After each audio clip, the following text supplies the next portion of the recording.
Hi guys, welcome to my channel.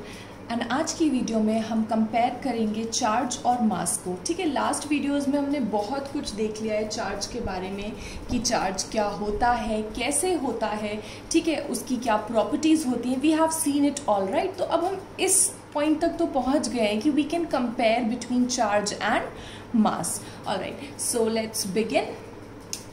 तो आज हम करेंगे कंपैरिजन चार्ज का with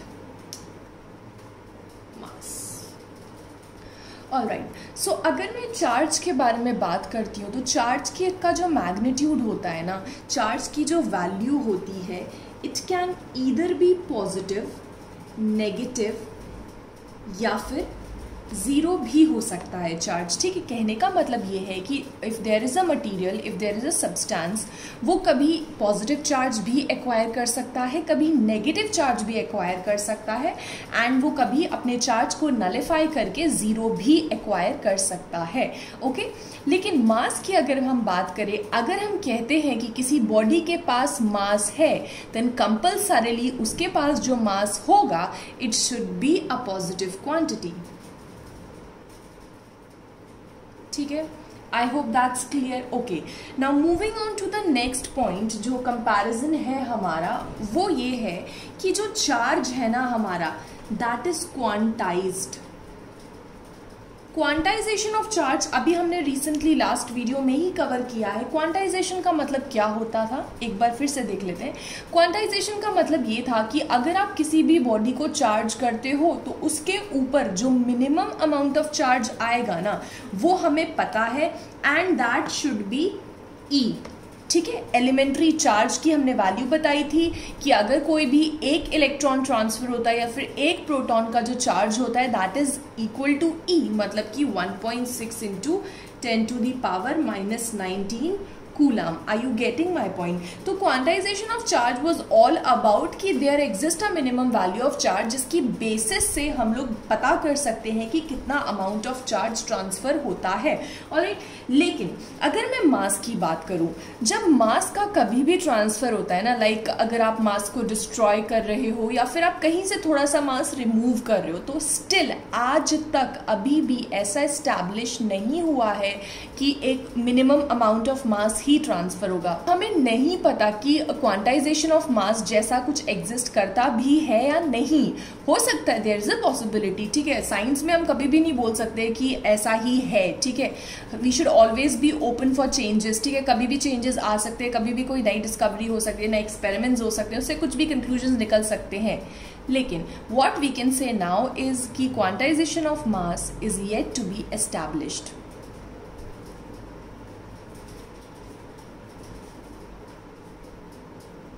Alright, I hope that's clear. So, quantization of charge is known, but quantization of mass is yet to be established. Now, looking at the third point, जो कि ये कहता है कि जो चार्ज होता है ना हमारा, that is always conserved. ये एक प्रॉपर्टी भी है चार्ज की, हमने देखा था प्रॉपर्टीज ऑफ चार्जेस में। ठीक है, तो जो चार्ज होता है that is always conserved.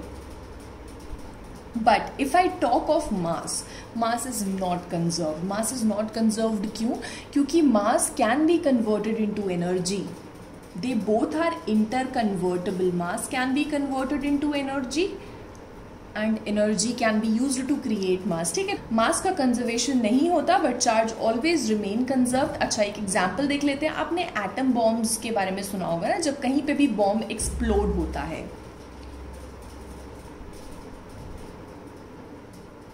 जब कहीं पे भी बॉम्ब एक्सप्लोड होता है बहुत ज़्यादा अमाउंट ऑफ एनर्जी रिलीज होती है, राइट? जब ये एक्सप्लोड करता है, ये फ्रेगमेंट्स में टूटेगा एंड उन अलग अलग पार्ट से जो है वो एनर्जी रिलीज होगी।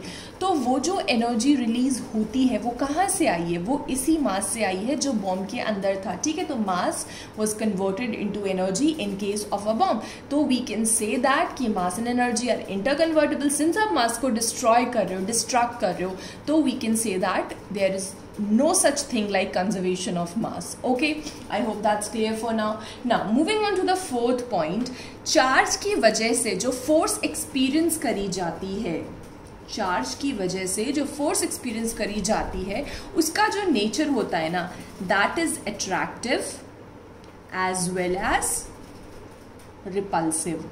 आप रिपल्सिव फोर्स भी एक्सपीरियंस कर सकते हो, आप अट्रैक्टिव फोर्स भी एक्सपीरियंस कर सकते हो due to a charge, depending on कि आपने लाइक चार्जेस लिए हैं या फिर अनलाइक चार्जेस लिए हैं। ओके ना, मास की वजह से कौन सी फोर्स होती है? मास की वजह से होती है gravitational force, and we know that जो ग्रेविटेशनल फोर्स का जो नेचर है it is attractive. All right, so तो जो चार्ज की वजह से फोर्स होती है उसका nature is attractive as well as repulsive, while on the other hand mass की वजह से जो फोर्स होती है उसका nature is attractive, always attractive. Now looking at the fifth point, जो ये कहता है कि जो चार्ज है ना हमारा, it can not exist without mass. For example, हमें पता है कि जो कॉज ऑफ चार्जिंग है that is the transfer of electron. अगर एक इलेक्ट्रॉन ट्रांसफर होता है, दो इलेक्ट्रॉन ट्रांसफर होते हैं, तो इलेक्ट्रॉन्स का ट्रांसफर ही बेसिकली एक बॉडी को चार्ज करता है ना। तो आप एक बात बताओ, जो इलेक्ट्रॉन है that is a part of atom. Atom जो है वो बिल्डिंग ब्लॉक है मैटर का, मटीरियल का। तो मैटर के पास कुछ मास होता है, एटम्स के पास कुछ मास होता है, तो जाहिर सी बात है इलेक्ट्रॉन्स के पास भी कुछ मास होगा। सो कहने का मतलब ये है कि जो हमारा चार्ज है ना, it can not exist without mass. अगर there is a quantity called charge, तो इसका मतलब ये है कि वो जो क्वांटिटी चार्ज है वो किसी ना किसी मास की वजह से ही प्रेजेंट होगी। ऑलराइट, नाउ मास का अगर हम देखें तो मास के साथ ऐसा कुछ भी नहीं है, इट कैन एग्जिस्ट विद और विदाउट चार्ज। क्यों भाई, ऐसे क्यों बोल रहे हैं हम लोग? न्यूट्रॉन का हमें पता है, न्यूट्रॉन जो होता है उसका जो नेचर है, न्यूट्रॉन जो होता है उसके पास जो चार्ज है उसके पास कोई चार्ज नहीं होता, इट इज न्यूट्रल। उसके ऊपर जो चार्ज होता है दैट इज जीरो, लेकिन still it has some mass. ठीक है, मास ऑफ न्यूट्रॉन कुछ होता है। Okay, so it's not important to know अभी कि न्यूट्रॉन का मास कितना होता है, we'll know it gradually in the later units. ठीक है, तो अभी के लिए बस इतना जान लो कि न्यूट्रॉन के ऊपर तो जो चार्ज है वो तो जीरो ही है ना, वो तो न्यूट्रल ही है, लेकिन और वो कभी चार्ज भी नहीं किया जा सकता न्यूट्रॉन, है ना, लेकिन उसके पास कुछ स्पेसिफिक अमाउंट ऑफ, कुछ particular amount of mass present होता है। So we can say that mass can exist without charge. All right, can exist without charge. I hope that's clear for now. और एक और जो चीज़ जो मैं आपके साथ डिस्कस करना चाहती हूँ वो ये है कि अच्छा, उसको शुरू करने से पहले आप मुझे एक चीज़ बताओ कि जब आप 11th में थे आपने फंडामेंटल यूनिट्स पढ़े होंगे कुछ, है ना, फंडामेंटल यूनिट्स एंड कुछ डिराइव्ड यूनिट्स पढ़े होंगे। फंडामेंटल यूनिट्स क्या थे? फंडामेंटल यूनिट्स वो थे जो अपने आप ही डिफाइन कर दिए गए थे, उन्होंने किसी और यूनिट्स की हेल्प नहीं ली थी। While on the other hand derived units वो होते थे जो फंडामेंटल यूनिट्स की हेल्प से बनते थे। तो हमारा जो चार्ज का यूनिट होता है, क्या होता है चार्ज का यूनिट हमारा? कूलाम, है ना। चार्ज का जो यूनिट है दैट इज कूलाम। तो ये जो कूलाम है ना, जो चार्ज का यूनिट है ना, it is a derived unit. Derived unit कैसे भैया? डिराइव्ड यूनिट कैसे, मैं बताती हूँ अभी।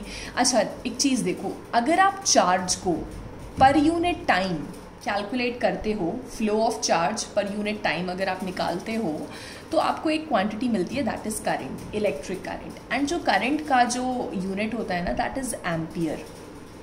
ओके, एंड जो हमारा चार्ज का यूनिट होता है वो अभी हमें नहीं पता, लेट्स से, एंड टाइम का जो होता है दैट इज सेकेंड।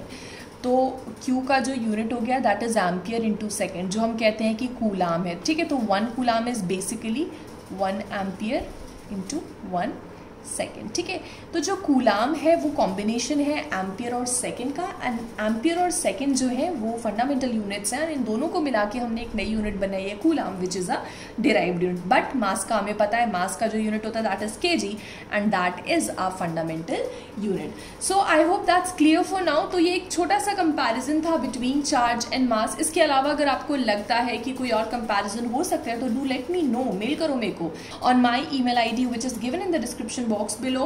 और इसके अलावा अगर आपको कोई डाउट्स होते हैं जो हमने वीडियो में डिस्कस किए हैं या नहीं किए, any kind of doubt related to 12th class physics, you can always email me at the email ID given in the description box below. Okay, so that's all. Thank you so much. Thank you for watching. Till then, happy learning.